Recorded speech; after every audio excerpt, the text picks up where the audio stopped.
I ran into a friend at the gym, and she told me about a friend of hers, a barber that we both know very well.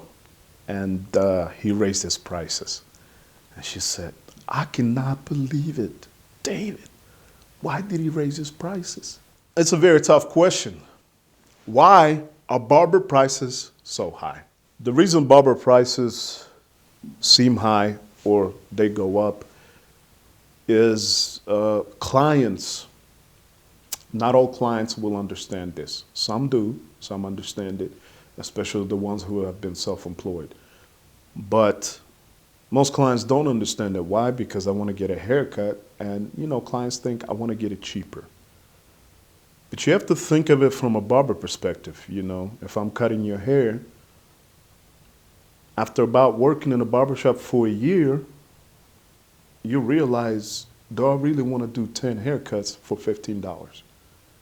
And of course, the question is, no, none of us would. Everybody's trying to get paid more, especially with our current economy. We have inflations, all kinds of stuff. We have to pay for our insurance, thanks Obama. We have to do all these kinds of crazy things. And retiring for barbers is becoming almost impossible. Not to mention the stupid bill Washington keeps trying to pass to not allow barbers and cosmetologists to rent chair. They want to make it all into a Supercuts LLC to where everybody gets a salary. And at that point, I don't know what's going to happen to the barber industry. But the reason why prices do go up is because of that. You have to understand that a barber has medical needs. He has dental needs. He has kids. He has a wife. They want to take a vacation. And $15 haircuts, they will not pay for that. If you love your barber, ask him how much he works. Ask him how much time he spends in the barbershop. I know for a fact, I was in the barbershop 100% of my time. When I was outside the barbershop, I was still in the barbershop. My mind was there.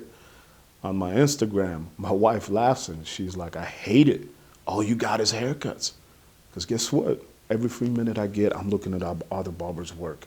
I'm looking what they're doing. I'm looking, how can I improve myself? I'm looking at videos. How can I cut better? I go to sleep. I look at some pictures. I look at some videos of haircuts. I take pictures of my work. I go through my Instagram and I say, okay, I can do this better. I can do this better. My tools alone. Somebody asked me how much I paid. I invested over $7,000 just in my tools. My shears alone, we're not talking about clippers. My shears alone, $5,000. So when you come to the barber shop and you want your barber to bless you, you want your barber to spend all this time on you. You want him to make you look crispy. You want him to make you look fresh. You want him to have the tools that don't pull your hair, that don't scar you. You want him to have all these ointments. You want him to have all these lotions. You want to feel pampered. And then in the end, you just want to pay $15. It's kind of disrespectful. It's almost like saying, I earned this. I deserve this. So this is why barber prices are raising. It's just people that are self-employed, and all they're trying to do is take care of their families. And $15 a cut is no longer doing it. You want that bow fade, you want that shadow fade, you want it to look super crisp.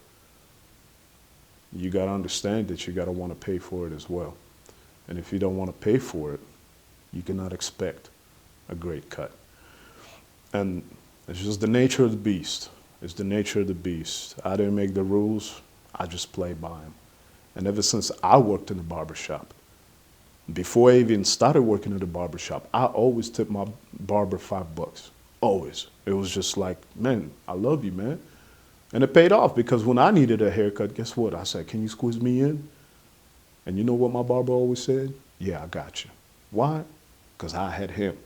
When we're talking about that, I always bless them. Now when I get a haircut, I tip minimum $10.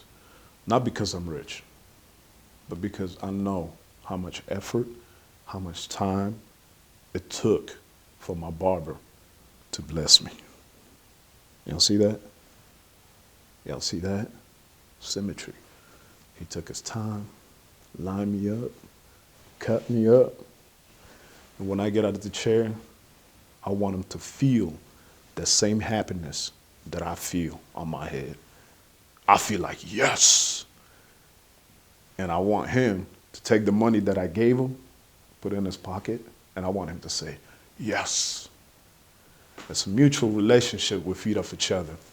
And I'm speaking as a client, and I'm speaking as a barber, being on both ends of the fence. And once again, I do understand everybody has different tastes. You know, some of you like cheap haircuts. Nothing wrong with that. There's places that provide that. But some of y'all want that expensive cut, but don't want to pay for it. And at that point, I don't understand. Because if you want it, you got to be willing to pay for it. So that's why the prices in the industry are changing, because being self-employed is becoming harder and harder to sustain, to maintain. And especially in an area like Spokane. We don't have too many basketball, NBA players. We don't have too many NFL players. We don't have too many people that would pay us $1,000 or $500 a cut, like Cali does, Vegas, and all those other places. So all we're doing is trying to survive.